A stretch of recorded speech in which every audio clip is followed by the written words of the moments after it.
Ester 7. Die koning en Haman het by koningin Ester aangekom om saam met haar te eet.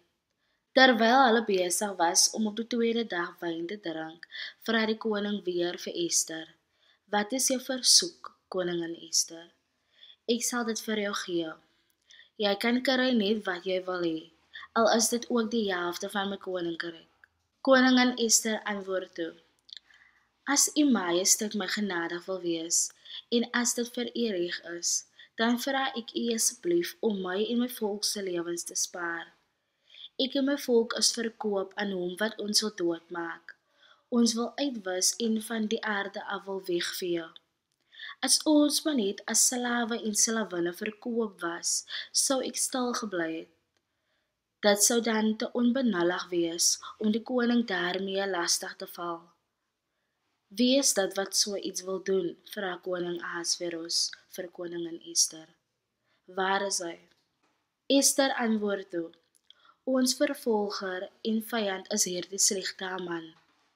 Haman het asval van skrik voor die koning en koningin geword. Die koning het woedend van die eettafel opgespring en uitgegaan na die tuin van die paleis. Haman het by koningin Ester agtergebly om vir sy lewe te smeek. Hy het gesien dat dit verby was met hom by die koning. Net toe die koning van die tuin van die paleis af terugkom, na die vertrek waar die onheil gegee is, kry Haman besig om op die bank waarop Ester sit, neer te val. Die koning skree toe vir hom: "Wil jy nou ook nog die koningin by my in my paleis verkrag?" Die koning het bevel gegee en sy amptenare het Haman in hegtenis geneem.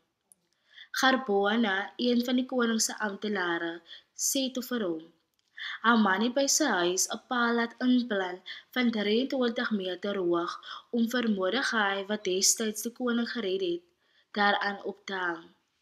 Toe sê die koning: "Hang hom daaraan op." Hulle het Haman toe opgehang aan die paal wat hy vir Mordegai laat oprig het. Die koning se woede het toe afgekoel.